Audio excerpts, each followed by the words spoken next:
ভাত খাগা। যে বাড়িতে আমার কথার কোনো মূল্য নাই ওই বাড়িতে আমি ভাত খাবো না। এবার আমার একটা জেদের কথা হল, তুই যদি ভাত না খাস না খাবি এটা তোর ব্যাপার, আর আমার মান সম্মানে যদি কোনো আঘাত আসে সেটা সামাল দেওয়ার ব্যাপার আবার আমার নিজের।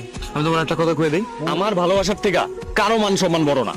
এই ভূত প্রেত কেমনে উপর তেল নামাই তো নিছে এটা আমার ভালোই জানা আছে রে। কেডা ভাই? না চুরি করে নাক ডেকে ঘুমাইতেছে করে তাই না? কি করা মানে চুরি করে ভাই চুরি করে কি?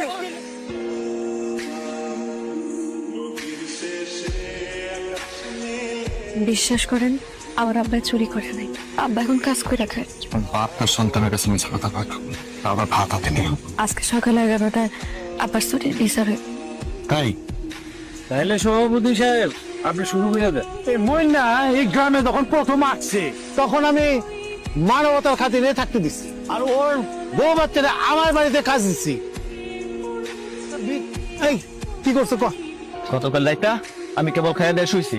এই মন্না চলে সে টের পাই নাই। ও আমার পিছনের ঘরের টিন খুললা আস্তে আস্তে আমার ঘরে ঢুকছে। ঘরে ঢুকে আলমারি ভাঙ্গা আব্দুল্লাহর মার গয়না এবং নগদ জমানো কিছু টাকা হাত দিছে। এর মধ্যে আব্দুল্লাহর মা চোর চোর চোর চোর করে চিল্লায় ওঠে। আমি লাফ দিয়ে যে তারে দৌড়ছি, আমার ধাক্কা মেরে ফেলে। এই মন্দির মিথ্যা কথা বলতেছে। চাচা, এটা একটা কঠিন বিচার করেন। তা তো করা লাগবেই।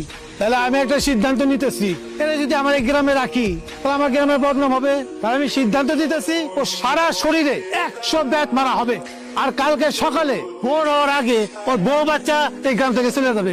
বাহ, চমৎকার। বড় চোরে ছোট চোরের বিচার করে না? এই অবাক হইতেছেন আপনারা? এই তুই এখানে কে? যা বাবা। তোমার বাপের কুকিকদের কথা শুরু করলে সারাদিনও শেষ হইব। প্রমাণ সমান সব পুলিশের কাছে দেয়া আছে, যা করার পুলিশ করবো। ওজি সাহেব উনি এই বাজে লোকটা, এই লোকটা আমার মিথ্যা কথা করে সাক্ষী দেয়। আমারে তুমি ক্ষমা করে দিও বাবা।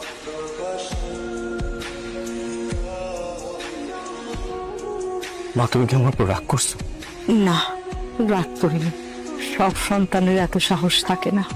তুই যা করছিস ভালোই করছিস। রাতুল, তুই ময়নারে অনেক পছন্দ করিস না। আমার কইলেই পারতি, আমি বুঝবার পারছিলাম। বাপ দোষ করছে, মেয়ে তো কোনো দোষ করে নাই। মেয়েটার আমার খুব পছন্দ। আর মায়ের লাগে আমি কথা কব।